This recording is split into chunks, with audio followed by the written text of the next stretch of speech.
Hello everyone, I am CA Parvez Alam and today I am going to teach one subject called Management Accounting in ACCA of Knowledge Level. ये 100 marks के होता है exam में और 2 घंटे का exam होता है। इसमें टोटल 2 सेक्शन होते हैं, सेक्शन ए और सेक्शन बी। सेक्शन ए में 35 questions will be asked having 2 marks each, that will be equal to 70 marks, and in section B there will be 3 questions of 10 marks that will be called 30 marks. Total 100 marks in 2 hours have to be covered. ये है totally computer based examinations है, objective type और multitask questions होते हैं। Questions कैसे आएंगे, क्या नहीं आएंगे, कैसे होंगे, वो सब बाद में हम प्रैक्टिस करते टाइम डिस्कस करेंगे। ये सब्जेक्ट टोटली थ्योरेटिकल भी है और प्रैक्टिकल सब्जेक्ट भी है, दोनों मिक्सअप है इसमें। ये सब्जेक्ट स्किल लेवल में जाके परफॉर्मेंस मैनेजमेंट कहलाता है। इस सब्जेक्ट का एक खासियत क्या है कि इसमें अगर कंसेप्ट क्लियर ना हो ना आप, तो प्रैक्टिकल बनाते टाइम आपको बहुत दिक्कत आएगी। और कंसेप्ट क्लियर हो गया कि चीज़ें क्या है, कोई भी चीज़ जो डिफाइन किया हुआ है वो अगर क्लियर हो गया तो बहुत ही आसान हो जाता है, क्योंकि ये जनरली कॉस्टिंग है सब्जेक्ट, किसी प्रोडक्ट की या सर्विस की कॉस्ट इसमें निकाली जाती है, ज़्यादातर वही होता है इसमें। और स्टूडेंट को ये बहुत ही टफ सब्जेक्ट लगता है, स्पेशली आप स्किल लेवल में जब जाओगे तब। लेकिन हम इसको बहुत ही आसान तरीक़ा से पढ़ेंगे और कंसेप्ट क्लियर करके पढ़ेंगे। सो लेट्स स्टार्ट दिस सब्जेक्ट। अगर आपके पास कप्लान के बुक है तो पेज नंबर 2, फर्स्ट चैप्टर के पेज नंबर 2 आप ओपन कर सकते हैं। फर्स्ट चैप्टर का नाम है अकाउंटिंग फॉर मैनेजमेंट।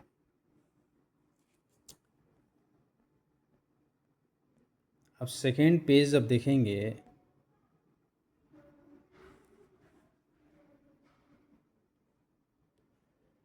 तो इसमें cost management, cost accounting, management accounting and financial accounting क्या है, इसके बारे में कुछ चीज़ें लिखा है। तो let's understand what is called cost accounting and financial accounting.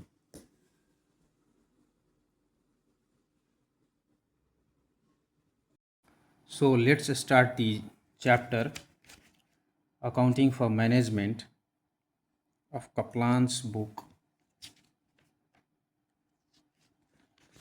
Page number 2 पे आ सकते हैं आप।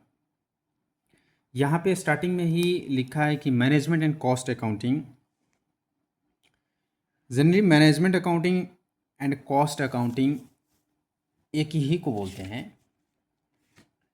और यहाँ पे हम पढ़ेंगे मैनेजमेंट अकाउंटिंग और फाइनेंशियल अकाउंटिंग क्या है, दोनों में डिफरेंसेस क्या क्या होते हैं। तो मैनेजमेंट अकाउंटिंग उसे कहते हैं कि किसी भी ऑर्गेनाइजेशन के जो मैनेजमेंट होता है वो किसी प्रोडक्ट या सर्विस के कॉस्ट या प्रॉफिट कितना हुआ क्या नहीं हुआ उसको एनालिसिस करते हैं, उसको फाइंड आउट करते हैं, उसी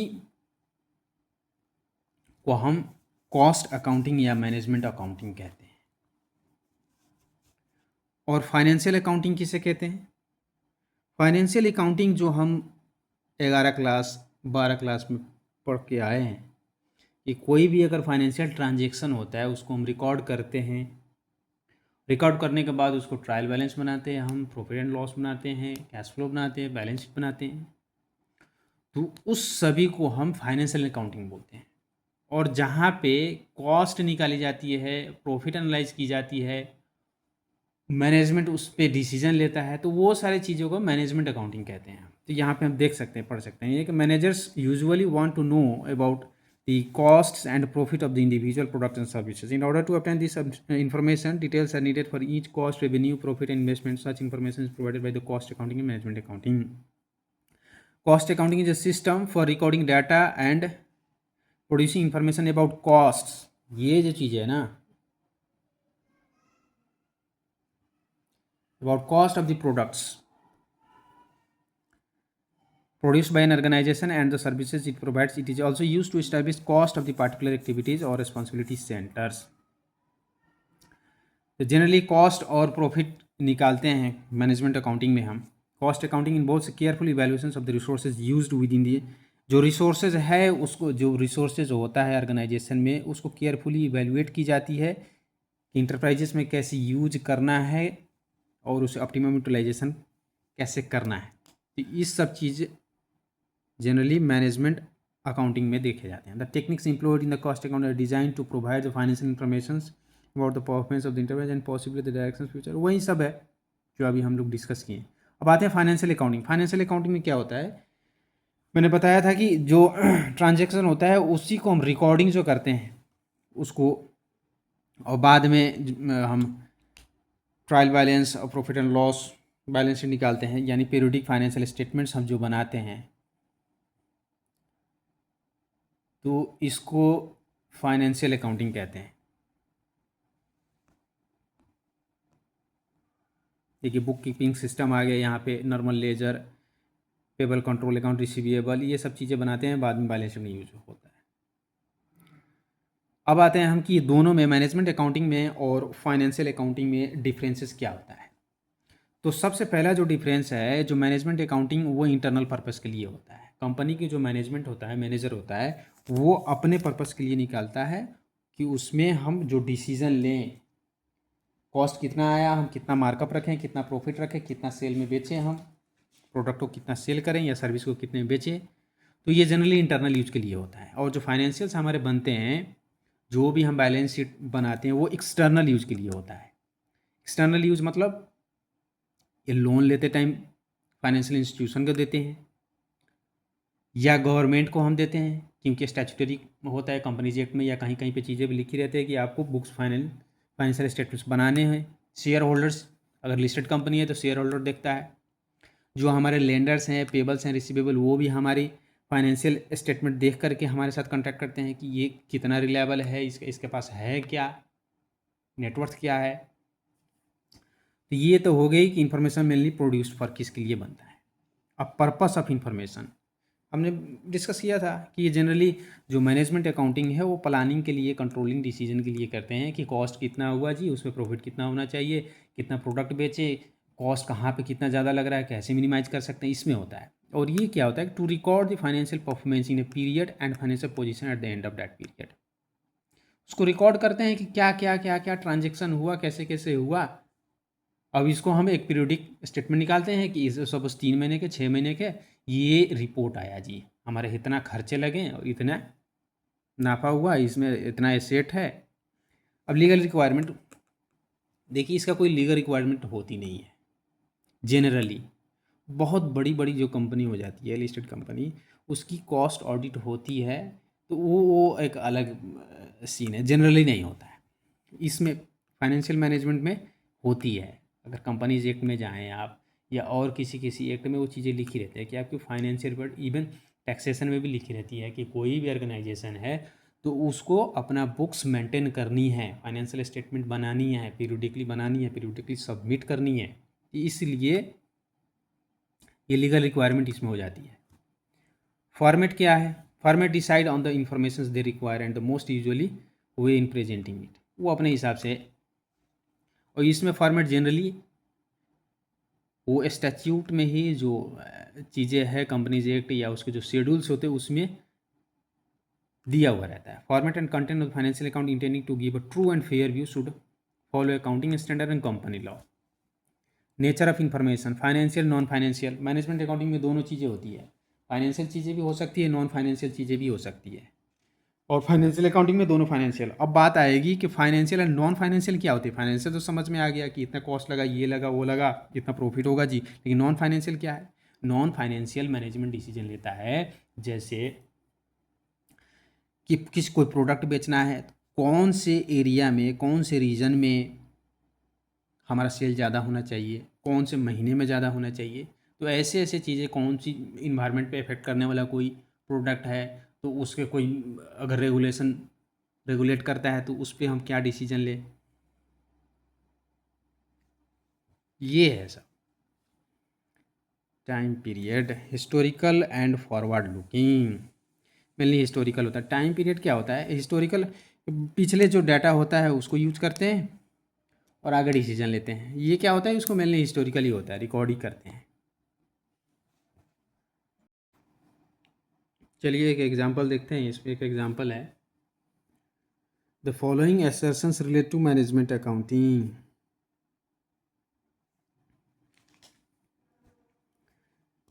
The purpose of management accounting is to provide accounting information to the managers of the business and other internal users. ठीक है। Management accounts are only concerned with the cost of goods, services and operations.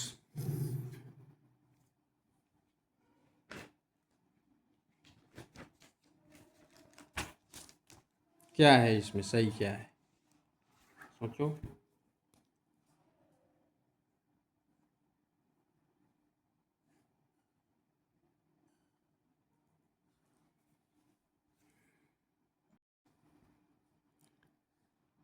तो आइए देखते हैं। हम एक यहाँ पे एग्जांपल दिया है, the following assertions relate to management accounting.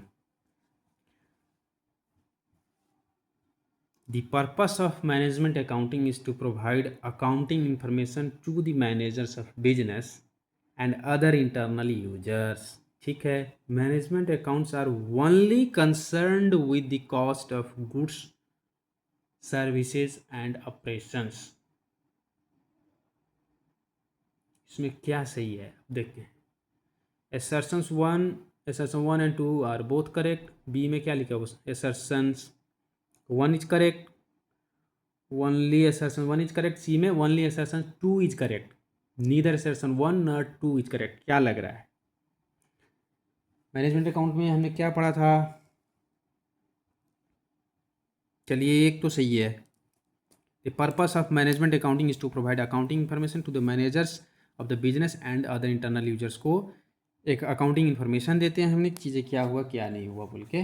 ये तो ठीक है। अब सेकेंड आता है, management accounts are only concerned with the cost of the goods, services and operations. यहाँ पे जो है ना ये वर्ड ओनली, ये जो ओनली वर्ड है ना ओनली, इसके कारण ये सेकेंड वाला जो है ये नहीं होगा मैनेजमेंट अकाउंटिंग। तो आंसर क्या है? बी होगा, only assertions 1 is correct. Only सिर्फ हम कॉस्ट थोड़ी ना निकालते हैं, प्रॉफिट भी निकालते हैं और उसके साथ साथ अदर नॉन फाइनेंशियल भी हम चीज़ें को देखते हैं। तो यहाँ पे ओनली अगर चीज़ नहीं लिखा हुआ रहता ना तो आंसर अलग हो जाती। अब ओनली लिखा हुआ है इसीलिए इसकी आंसर बी होगी, ओनली असर्शंस 1 इज करेक्ट। अब आइए the nature of good information. अब यहाँ पे चीज़ें है डेटा एंड इंफॉर्मेशन। डेटा किसको कहते हैं, इंफॉर्मेशन किसको कहते हैं? This is very important.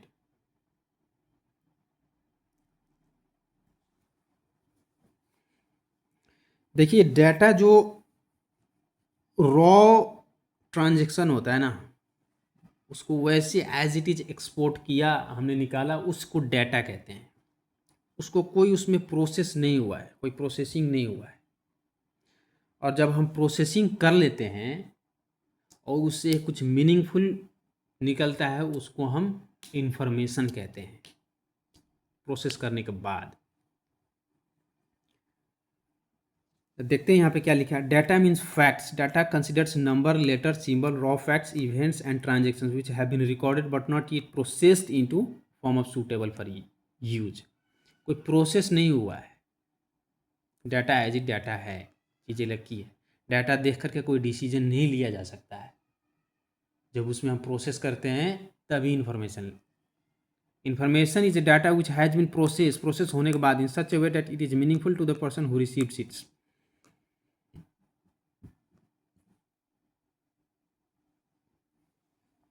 इसको हम एग्जाम्पल से कैसे समझ सकते हैं? किसी भी ऑर्गेनाइजेशन में हमें मालूम करना है कि कौन कौन से रीजन में कितने कितने सेल हुआ इस महीने, बताओ जी। तो अगर हम सेल्स के लेजर डंप करें यानी उसको एक्सपोर्ट करें तो डाटा तो आ जाएगी, लेकिन हम मैनेजमेंट को एज इट इज़ डाटा ले जाकर प्रिंट दे दें तो मैनेजमेंट क्या डिसीजन ले पाएगी, क्या है क्या नहीं है, नहीं ले पाएगी। और उसमें हम फ़िल्टर लगा के एक्सेल में ले जा करके उसमें फ़िल्टर लगाएं और रीजन वाइज फ़िल्टर लगा दें और हर एक दिन का ट्रांजैक्शन जो आ रहा है वो महीने दिन में फिर उसको समराइज कर दें, तो कोई एक जब एक पिक्चर बन जाएगी कि ईस्ट रीजन में या वेस्ट रीजन में एक महीने में इतना निकला, तो वो डाटा को प्रोसेस कर दिया हमने, अब वो डाटा इंफॉर्मेशन में कन्वर्ट हो गया, अब वहाँ पे डिसीजन लिया जा सकता है, उसी को इंफॉर्मेशन कहते हैं। अब यहाँ पे क्या लिखा है एक एग्जाम्पल में, what if any is the difference between data and information. पढ़ो एक बार।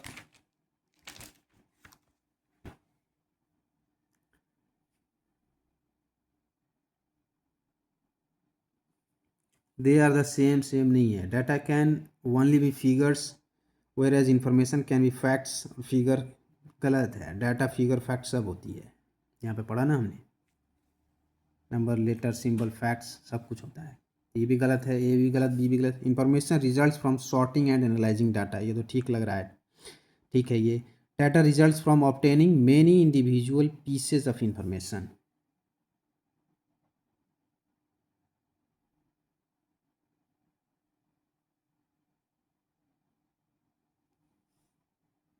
यहाँ पे सी आंसर होगा। क्वेश्चन का पहले रिक्वायरमेंट है what if any is the difference between data and information. यहाँ पे कोई एक देखना है हमें, तो सी है सबसे सूटेबल आंसर, तो सी लगाएंगे हम इसको। Attributes of good information. देखिए गुड इंफॉर्मेशन का एक कैरेक्टरिस्टिक्स कैसा होना चाहिए, इंफॉर्मेशन होना कैसे चाहिए भाई, ये यहाँ पे देखेंगे हम। इंफॉर्मेशन का एट्रीब्यूट्स कैसे होना चाहिए गुड इंफॉर्मेशन का, इसमें हम देखेंगे इंफॉर्मेशन एक्यूरेट होना चाहिए, कंप्लीट होना चाहिए, कॉस्ट इफेक्टिव होना चाहिए और अंडरस्टैंडेबल होना चाहिए, और वो इंफॉर्मेशन रेलिवेंट भी होनी चाहिए और टाइमली होनी चाहिए, इजी टू यूज भी होना चाहिए। ये सारे उसके कैरेक्टरिस्टिक्स है, एट्रीब्यूट्स है एक गुड इंफॉर्मेशन की। इसके बारे में हम पढ़ते हैं। एक्यूरेट, एक्यूरेट का मतलब जिसको जो इंफॉर्मेशन चाहिए वही मांगता है। A report of performance, the degree of accuracy depends on the region why the information is written. A report of the performance, a business may show the figure in the nearest dollar. Calculating the cost of the unit, the manager may want the cost to be accurate to the nearest cent. मतलब वेग नहीं होना चाहिए, जो accurate है वो बताएं, approximate में मत बताएं, अब जो एक्यूरेट है वो बताएं। कंप्लीट देखते हैं यहाँ पे, कंप्लीट का मतलब क्या होता है। Manager should be given all information they need but information should not be excessive. जितना ज़रूरी है ना उतना देना चाहिए हमें, ज़्यादा भी नहीं कम भी नहीं, कंप्लीट होना चाहिए। ज़्यादा भी हो जाए तो जो चीज़ें जिसमें हमें इंफॉर्मेशन चाहिए वही ढूंढते रह जाएंगे ये चीज़ें है क्या, तो जिसको जितना जरूरी है उतना ही देना चाहिए। Complete control report of variance should be include standard and actual cost necessary to understanding the variance. ये इसी से जिसको जितना जरूरी उतना दे, ज़्यादा ना दे कम भी ना दे। कॉस्ट इफेक्टिव, कॉस्ट इफेक्टिव ये बहुत इंपॉर्टेंट है। कॉस्ट इफेक्टिव मतलब सपोज कोई इन्फॉर्मेशन निकालने में हमें 10 रुपया खर्चा हुआ और इन्फॉर्मेशन से जो हमें फ़ायदा होगा वो अगर 5 रुपया हुआ तो भाई साहब छोड़ दीजिए, इन्फॉर्मेशन ना ही निकाले तो ठीक है, 5 रुपये तो घाटा लग गया हमें। तो कॉस्ट इफेक्टिव होना चाहिए, ये एनालिसिस कर लें कि हम कोई इन्फॉर्मेशन निकाल रहे हैं, डाटा प्रोसेस करके जो इन्फॉर्मेशन निकालेंगे, जो हमारा टाइम लगेगा, जो मैन पावर लगेगा, उससे हम कुछ फ़ायदा होगा, वो हमारे जो कॉस्ट लगेगा उससे ज़्यादा होगा कि नहीं होगा, अगर वो है तब ठीक है, कॉस्ट इफेक्टिव उसको कहते हैं। वैसे ये वो एग्जाम्पल कॉस्ट इफेक्टिव का ही एग्जाम्पल है, उतना इंपॉर्टेंट एग्जाम्पल नहीं है, देख सकते हैं आप। Understandable, use of technical language और जर्गन मस्ट बी लिमिटेड, ये यही है। इन्फॉर्मेशन ऐसी टेक्निकल लैंग्वेज में ना बना दी जाए कि सामने वाला जो पढ़े उसको समझ ही ना आए, मतलब आसान लैंग्वेज में होना चाहिए। आसान फिगर में होना चाहिए, ऐसी ग्राफ हो जो देख कर समझ आ जाए। अब जैसे क्रिकेट देखते हैं ना, कैसे ग्राफ दिखाता है, ओवर बढ़ता गया, ये ग्राफ सर देखते ही अच्छा इतना ओवर में इतना रन हो गया था, वैसे ही होना चाहिए, देख के समझ आ जाए। इतना टेक्निकल वर्ड ना डाल दे कि फिर समझ ही ना आए। Authoritative information should be trusted and provided from reliable source so that the users can have the confidence in their decision making. Reliable source से इंफॉर्मेशन होना चाहिए ताकि उस पर हम बिलीव कर सकें कि हाँ ठीक है जी। ये कोई भी इंफॉर्मेशन जो है वो ऑथराइज्ड जगह से होना चाहिए। ऐसा नहीं है जैसे आप ऑडिट भी करने जाएंगे ना, ऑडिट भी करते हैं हम, तो कोई इंफॉर्मेशन या डॉक्यूमेंटेशन हम करते हैं वो ऑथराइज जगह से है कि नहीं है। ऐसे कहीं पे प्रिंट आउट लगा के निकाल के कोई दे दिया विदाउट सिग्नेचर विदाउट स्टाम्प के, तो हम उसको नहीं मानते ना। तो वैसे ही जो इन्फॉर्मेशन है वो सही जगह से आया है, अपडेटेड जगह से आया है, टाइमली। टाइमली वही है जब इन्फॉर्मेशन ज़रूरी हो जिस चीज़ के लिए, तब मिलना चाहिए। अभी ज़रूरत है कि हमें कॉस्ट कितना मालूम चला, आज नहीं मिला उसका इन्फॉर्मेशन, 10 दिन बाद मिला तो उसका क्या काम, आज डिसीजन लेना था, तो टाइमली होना बहुत ज़रूरी है।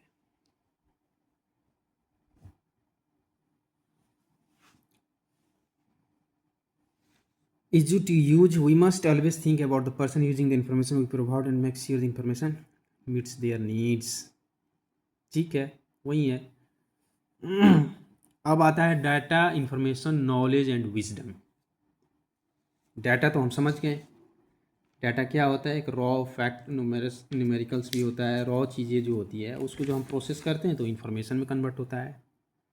और यहाँ पे देखिए नॉलेज क्या है, एक एग्जांपल यहाँ पे दिया है वो देख सकते हैं आप क्या है, इजी है वो चीज़ें कोई नहीं। Knowledge is again different to data information. Knowledge is much more personal and the presence और absence of the knowledge can normally only be seen through the actions of individual. वो डाटा इन्फॉर्मेशन से अलग चीज़ है जी। Knowledge जो है एक personal experience है, जो चीज़ों किसी को होता है वो उसकी है, और वो कैसे मालूम चलता है, वो जो एक्शन लेते हैं वो इंडिविजुअल, तब मालूम चलेगा इसके पास कितना नॉलेज है जी। When knowledge is written down it effectively becomes information. अब नॉलेज है अगर कुछ काम लगता है तभी तो उस इंफॉर्मेशन में कन्वर्ट होता है। नॉलेज जो चीज़ें कुछ लिखी किसी को उससे फ़ायदा हुआ तब तो वो इन्फॉर्मेशन बना, नहीं तो आपके पास है कुछ बोल नहीं रहे हैं तो कैसे इन्फॉर्मेशन हुआ।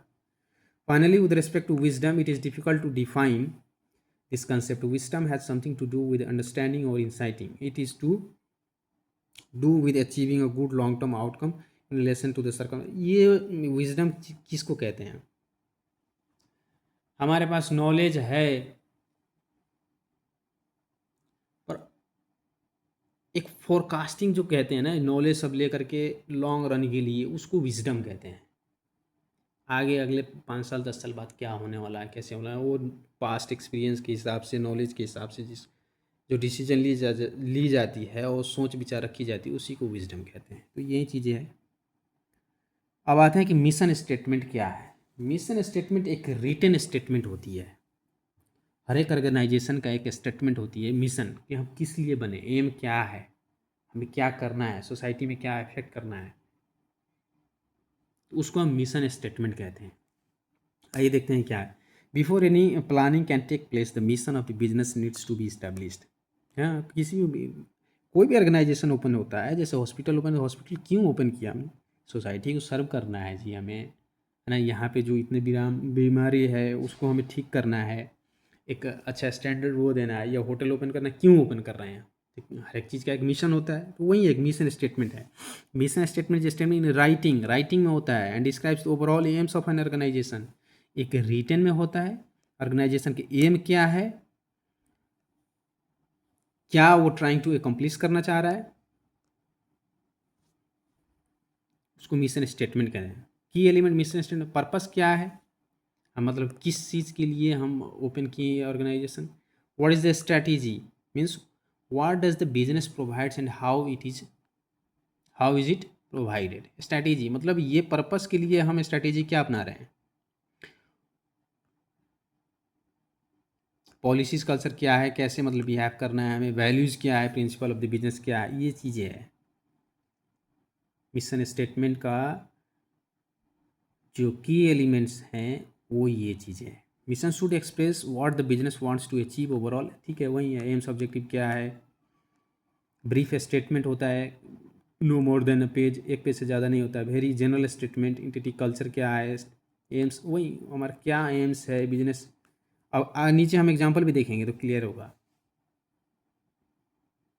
कमर्शियल टर्म उसमें ज़्यादा हम यूज नहीं करते हैं मिशन स्टेटमेंट में, कि प्रॉफिट हम इतना कमा लिया, उतना कमाएंगे जी, ये करेंगे, ऐसे करेंगे। कमर्शियल टर्म ज़्यादा यूज, नॉर्मल चीज़ें लिखते हैं। नीचे एग्जांपल देखते हैं ना। जैसे जो कपलान है, इसका मिशन स्टेटमेंट क्या है, Kaplan helps individual achieve their educational and career goals, ठीक है, एक इंडिविजुअल को हेल्प करता है एजुकेशन करियर गोल्स को अचीव करने के लिए। And we build futures one success story at a time. और core values define our company culture and provide the framework for what we deliver our customer and employ each day, integrity, ठीक है। इनका mission statement आप देख सकते हैं example. यहाँ पे होंडा का मिशन स्टेटमेंट है, maintaining a global view point, we are dedicated to supplying products of the highest quality yet at a reasonable price, ठीक है। वर्ल्ड डिज्नी कंपनी के Microsoft to empower every person and every organisation on the planet to achieve more. ये चीज़ें हैं mission statement जी। अब एक और important चीज़ आया topic, planning, decision making and control.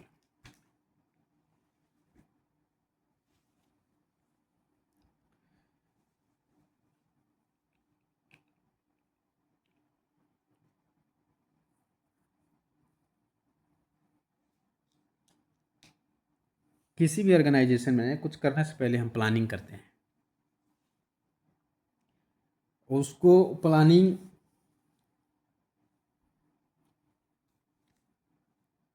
के बाद डिसीजन मेकिंग होती है, और डिसीजन के बाद जो इफेक्ट आती है उसको हम देखने के बाद कंट्रोल करते हैं। तो प्लानिंग भी डिसीजन मेकिंग का पार्ट होता है। जो प्लानिंग कर रहे होते हैं ऐसे ऐसे करना है, वो डिसीजन मेकिंग का पार्ट ही है। जो कंट्रोल कर रहे होते हैं वो भी डिसीजन मेकिंग का पार्ट है। तो डिसीजन मेकिंग तो प्लानिंग में भी घुसा हुआ रहता है, कंट्रोल में भी घुसा हुआ रहता है।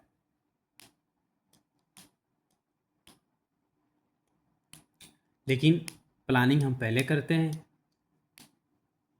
और प्लानिंग के अकॉर्डिंगली जो काम हुआ उसको देखने के बाद हम उस पर कंट्रोल करते हैं। आइए देखते हैं क्या है प्लानिंग। इस चार्ट को देख सकते हैं हम। प्लानिंग में हम क्या करेंगे, set objectives of the achievement, identify way in which the objective can be achieved. हमें क्या ऑब्जेक्टिव लेना है, कैसे करना है, decision how the objective can be achieved, इसमें हम प्लानिंग सब करते हैं। ये भी रिटर्न हम लिखते हैं कि क्या करना है, कैसे करना है। अब इस प्लानिंग को हम डिसीजन ले लिया, अब उसको इम्प्लीमेंट भी करते हैं। इम्प्लीमेंटेशन के बाद कंट्रोल करेंगे। वो कैसे करेंगे, gather information about actual results achieved. यहाँ पे हमने बजट बनाया था कि इतना हमें सपोज सेल्स कर लेने हैं, प्लानिंग। अब यहाँ पे जो रिजल्ट आया उसको हम दोनों को डिफरेंस देखते हैं, और जो आया क्यों नहीं आया, जितना हमने सोचा था उतना क्यों नहीं आया, उस पर एनालिसिस करेंगे और उस पर कंट्रोल मैकेनिज्म हम लगाएंगे। इसको कंट्रोल कहते हैं। Compare actual results and expected results, evaluate revise original, और उसको रिवीजन, फिर अब क्या क्या करना है हमें, कैसे सुधार करना है, वो सब चीज़ें देखते हैं।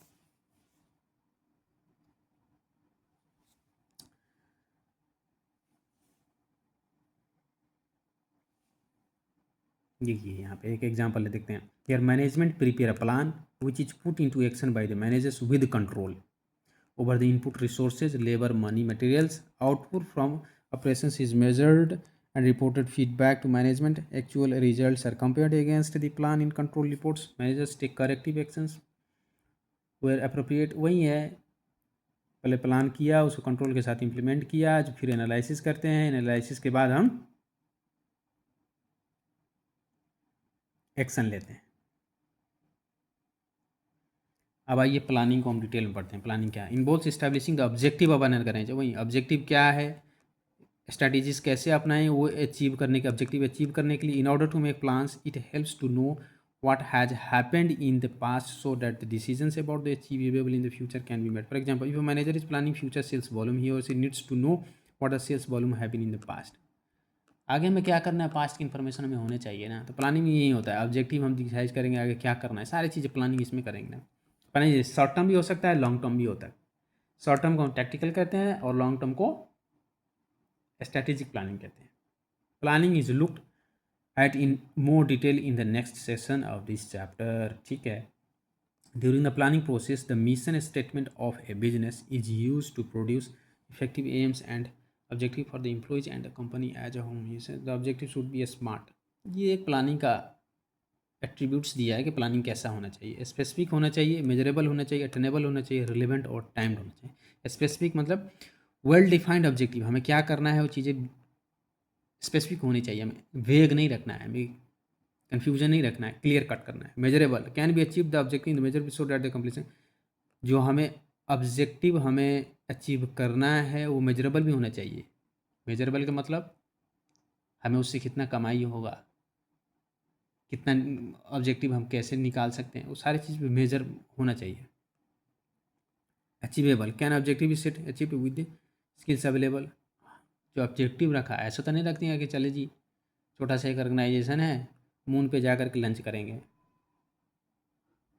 अचीवेबल है नहीं है ना। पर ये तो है कि अगले एक साल में हम इतना प्रोडक्ट सेल करेंगे, इतना बोनस देंगे। तो ये चीज़ है रिलेवेंट और the objectives relevant to the people who involve and the mission of the business.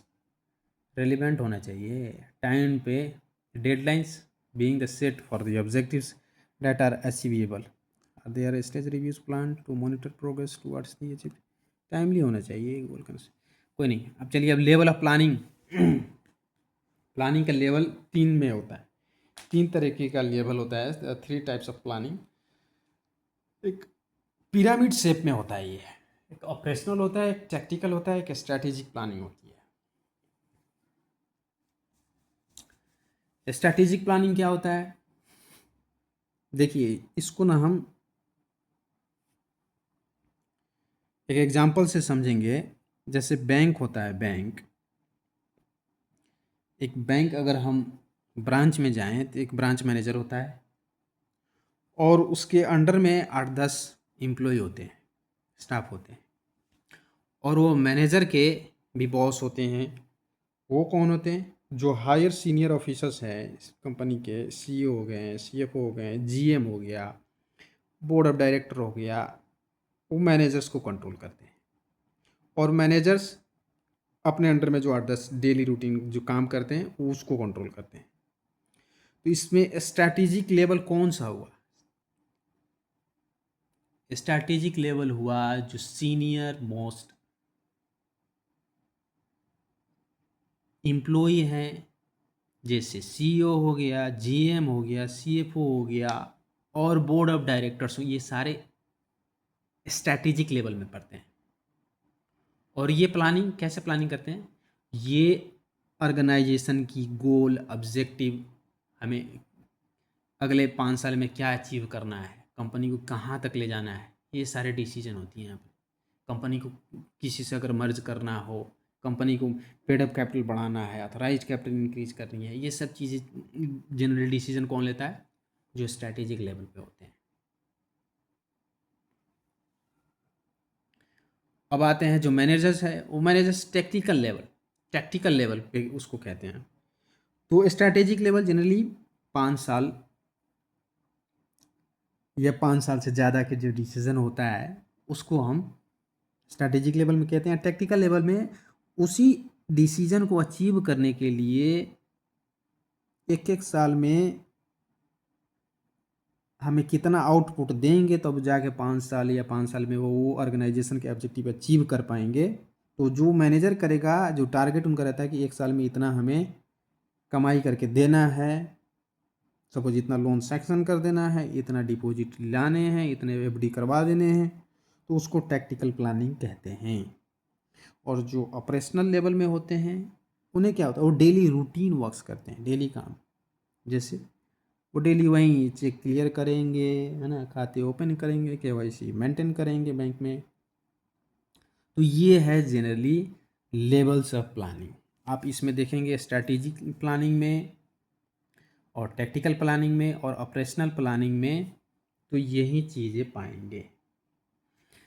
जैसे मैं बताया था, ये लॉन्ग टर्म के लिए होता है, शॉर्ट टर्म के लिए डे टू डे होता है। तो जो मैंने एग्जांपल बताया ना बैंक में, ये हो गया जो मैनेजर के अंडर में स्टाफ होते हैं, डे टू डे काम करते हैं, चेक क्लियर करना, कैश डिपॉजिट कराना, कैश देना, खाते खोलना।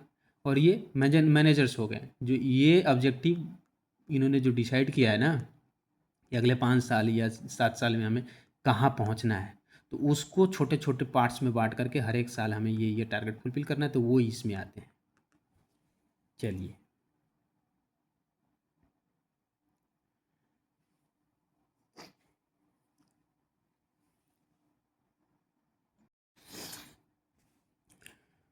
तो ये एक एग्जांपल है, आप देख करके समझ सकते हैं। जैसे जो मैंने एग्जांपल दिया ना बैंक का और बैंक की ब्रांच, तो वो बस दिमाग में रखना, चीज़ें उसी से क्लियर कट हो जाएगी। कोई भी एग्जांपल आएगी तो चीज़ें क्लियर हो जाएगी।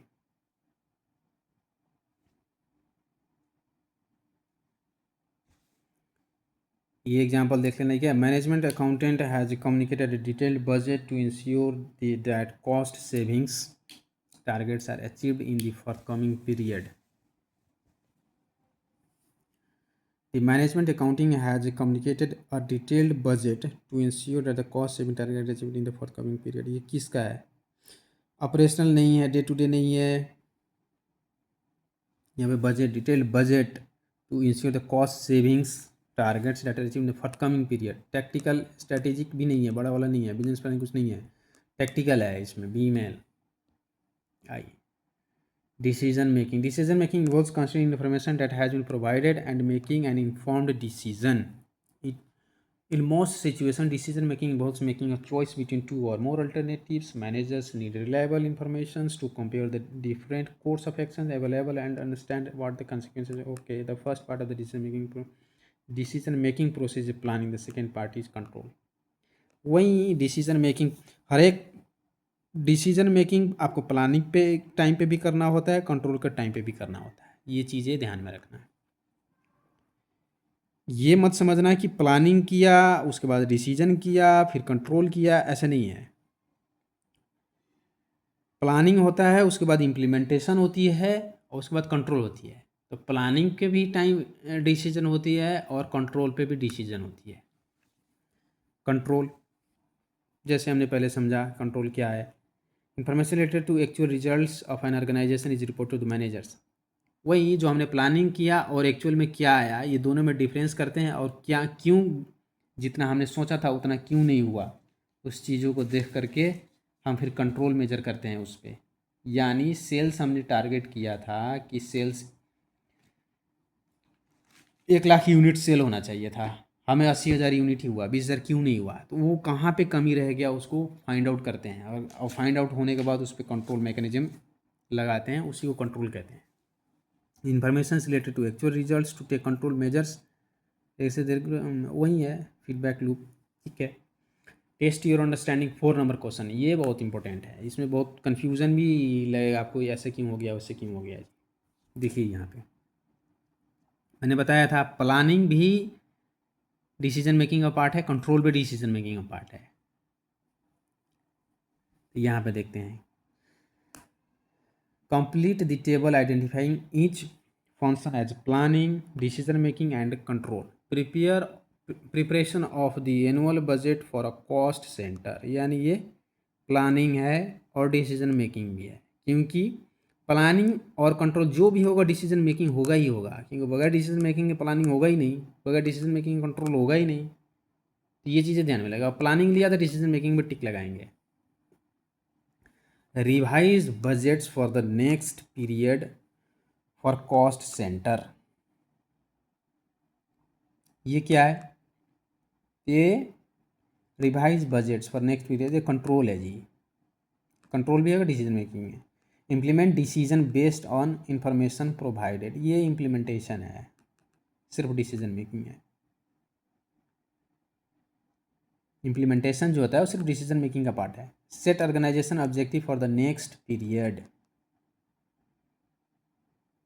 Set organisations objectives for next period,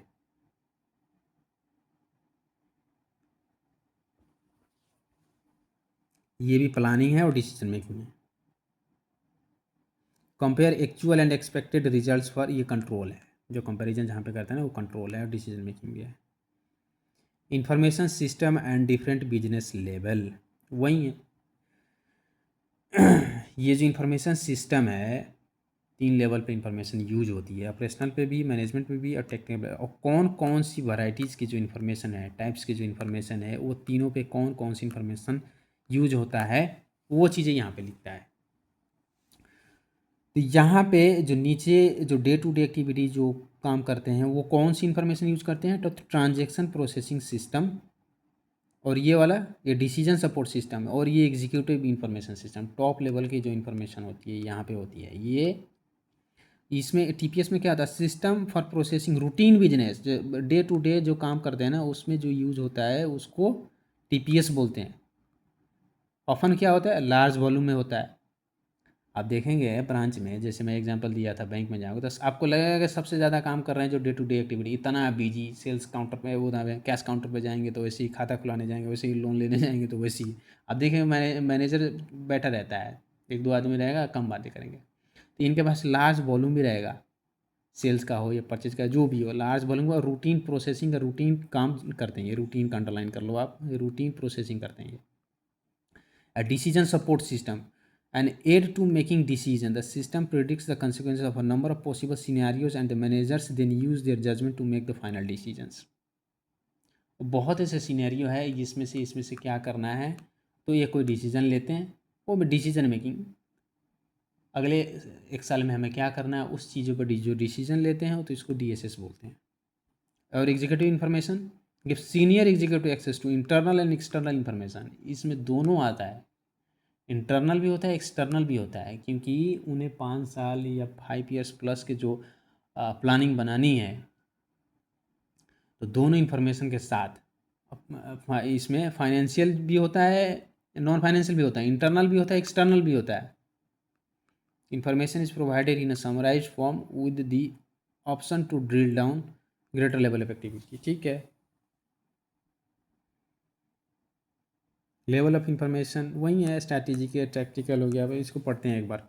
decision making is an important aspect of an organisation, 3 level decision making. ठीक है, स्ट्रैटेजी लॉन्ग टर्म, स्ट्रैटेजी में long term complex decision made by the senior manager. For example, a UK based supermarket chain may put a strategic plan in place outline outlining its aim to be the market leader. This plan is long term। ठीक है, इसमें long term करते हैं। Tactical वही medium term होता है, less complex होती है। On strategic, for example, in order to become the market leader supermarket chain may have launch.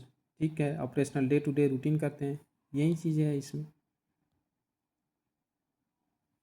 Strategic information mainly use for the director, वही मैंने बताया था, जो एग्जांपल में डायरेक्टर होते हैं, सीनियर मैनेजर्स होते हैं, choose between the alternative course of the actions to plan the overall objective and strategy and to measure the whether they are fit for example profitable. ठीक है, profitability of main business segments, tactical, sales analysis, stock listing, payroll activities, पढ़ लेना आप, वही चीज़ें जो date routine में इसमें आता है, और उससे अबव में जाएंगे तो यहाँ पे आएगा, उसके बाद ये टॉप लेवल में यहाँ पे जाएंगे हम। The role of management accounting within an organization's management. The management information system of an organization is likely to be able to prepare। ठीक है, मतलब एक management accounting, the role management accounting में एक ऑर्गेनाइजेशन में क्या रोल होता है वो चीज़ें यहाँ पे लिखा है। स्टैट्यूटरी अकाउंट्स, बजट प्रिपरेशन करना है, profitability, cash flow, investment appraisals, standard cost variance analysis, ये सब चीज़ें क्लियर हो जाएगी जैसे हम अलग अलग जब चैप्टर पढ़ेंगे ना।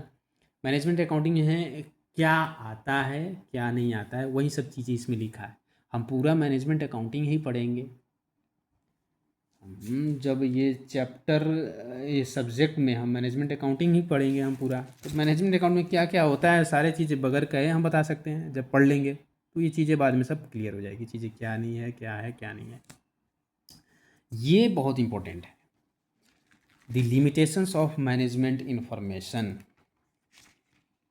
ये पहले भी थोड़ा बहुत हमने डिस्कस किया, अभी डिटेल में थोड़ा डिस्कस करेंगे हम कि एक मैनेजमेंट इंफॉर्मेशन का लिमिटेशंस क्या है, क्या हद क्या है उसकी।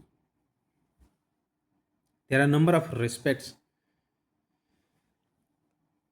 in which the management accounting information may fail to meet its objective of assisting management in decision making process।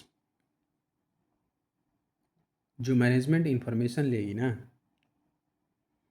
तो देयर आर सम लिमिटेशंस, उसके कारण वो जो ऑब्जेक्टिव है वो फुलफिल नहीं कर पाएंगे। उसमें क्या है, failure to comply with the qualities of useful information.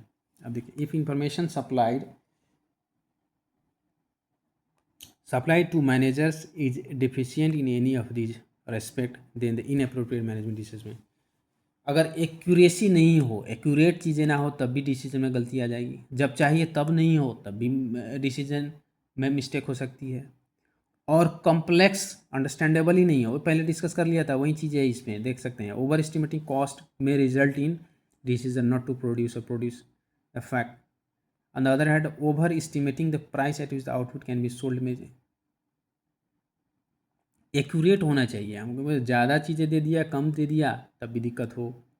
और टाइम जब चाहिए तब चाहिए। देखिए यहाँ पे, if a business is considering closing a division और department, information must be presented. अब देखिए ये क्या कहता है कि कोई एक ब्रांच हमें बंद करना है, तो वो कब बंद करना है, तो उस ब्रांच के डिटेल हमें मैनेजमेंट को अगर टाइम पे दे दें, तो वो मैनेजमेंट डिसाइड कर सकती है कि उसमें जो बंदे हैं उसको हम उस ब्रांच से, उस डिवीज़न से हटा करके दूसरे में रख सकते हैं।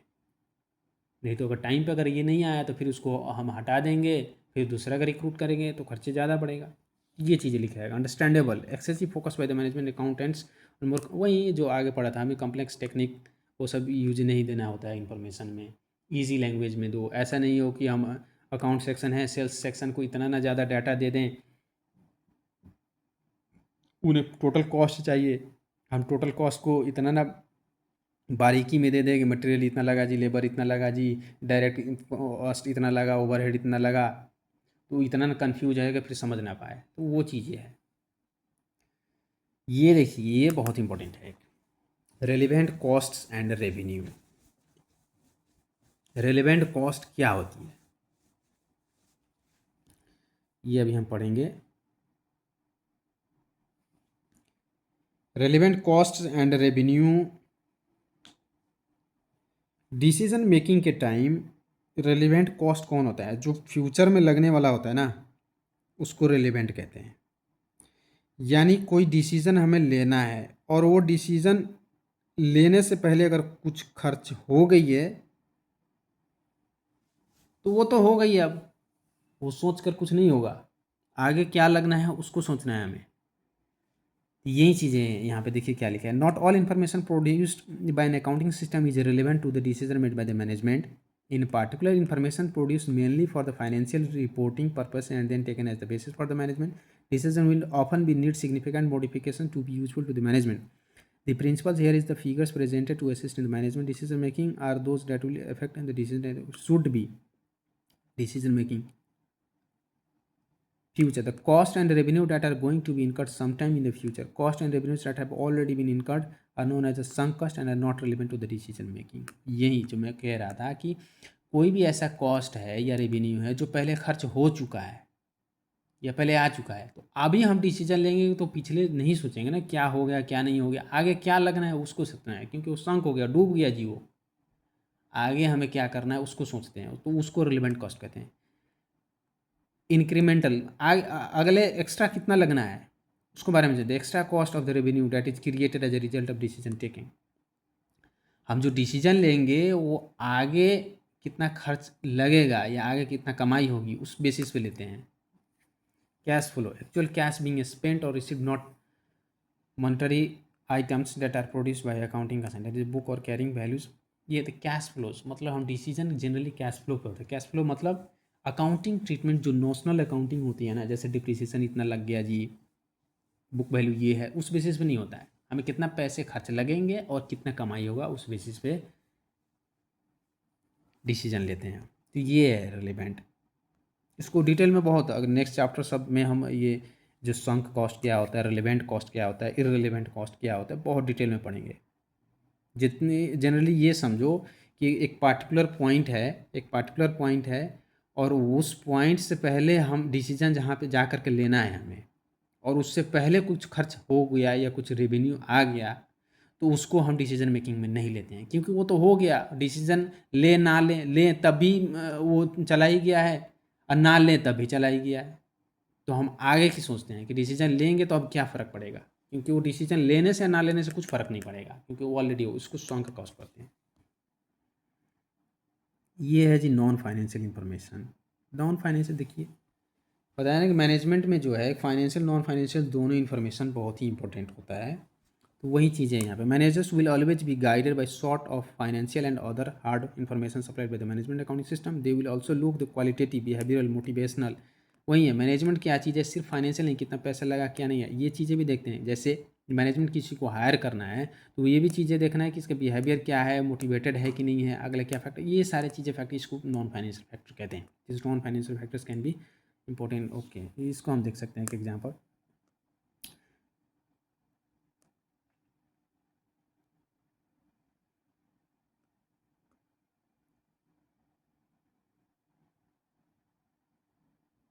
इसको पढ़ सकते हैं, कोई वो नहीं है, टफ नहीं है कि मुझे बताना पड़े। Non financial information provided by cost account system is financial in nature. Financial information is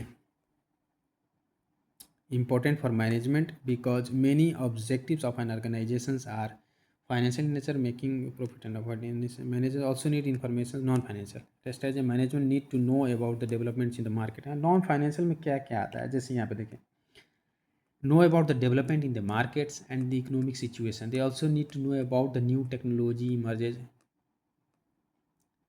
non financial strategic level में कैसे क्या क्या चीज़ें देखता है कि मार्केट की इकोनॉमिक सिचुएशन क्या है, जिस इंडस्ट्री में हैं हम उसका इकोनॉमिक सिचुएशन क्या है, बाज़ार में क्या चल रहा है जी, कुछ नया टेक्नोलॉजी आया है, नया इमर्जिंग टेक्नोलॉजीज भी आया, तो वो सब चीज़ें भी डिसाइड करते हैं, तो उसको नॉन फाइनेंशियल कहते हैं। टेक्निकल लेवल में क्या कहते हैं, want to know about the issues such as produce और the service quality, speed of handling customers complaint, employment, ठीक है, एम्प्लॉय का स्किल क्या है, कंप्लेंट जो आया कंप्लेंट कैसे हैंडलिंग करता है, तो ये चीज़ तो फाइनेंशियल है, नॉन फाइनेंशियल है।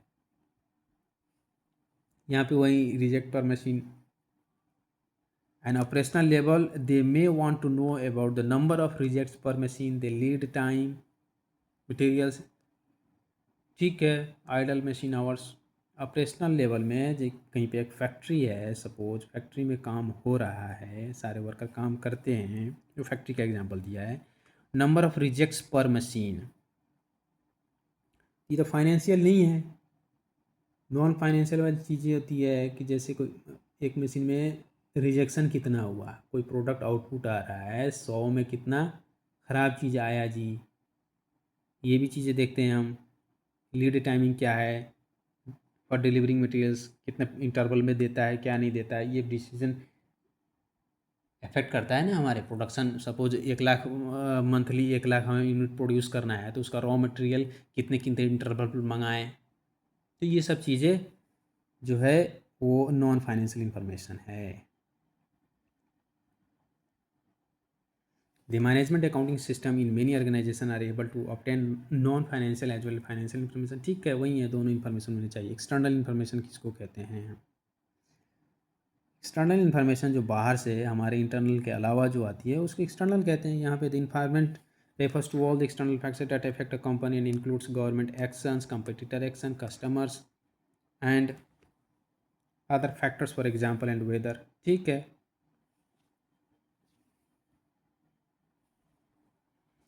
हमारे इंटरनल मैनेजमेंट के अलावा जो एक्सटर्नल फैक्टर एक्सटर्नल इन्फॉर्मेशन क्या होती है, कंपटीटर क्या कैसे हैं, कस्टमर का डिमांड क्या है ना, गवर्नमेंट क्या उसमें नया कोई कानून तो नहीं बनाया, उसमें कैसे इफेक्ट करेगा हमारे मैनेजमेंट को, इसको एक्सटर्नल इन्फॉर्मेशन कहता है।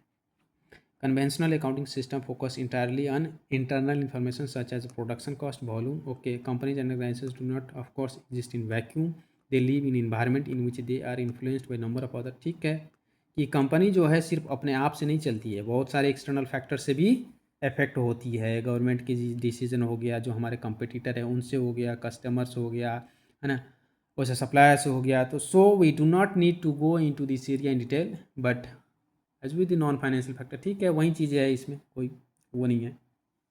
ओके,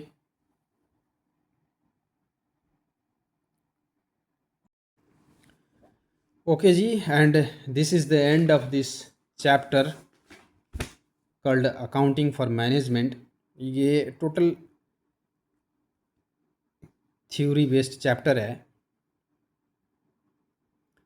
और जब आगे हम सारे जब चैप्टर पढ़ेंगे ना, तो ये अपने आप बगैर पढ़े ही सब समझ में आ जाएगी, क्योंकि वो आगे सब क्लियर कट होती जाएगी। तो उतना टेंशन लेने की बात नहीं है, मज़े से पढ़ो, एंजॉय करो और सेल्फ स्टडी ज़्यादा करना, कंसेप्ट क्लियर कर लेना, कंसेप्ट क्या है, और अपने जो है उस सेल्फ स्टडी बुक, जितने सेल्फ स्टडी करेंगे, एग्जाम्पल देखेंगे और ख़ुद से पढ़ेंगे, समझने की कोशिश करेंगे, उतना ही ज़्यादा फ़ायदा होता है। Okay, thank you.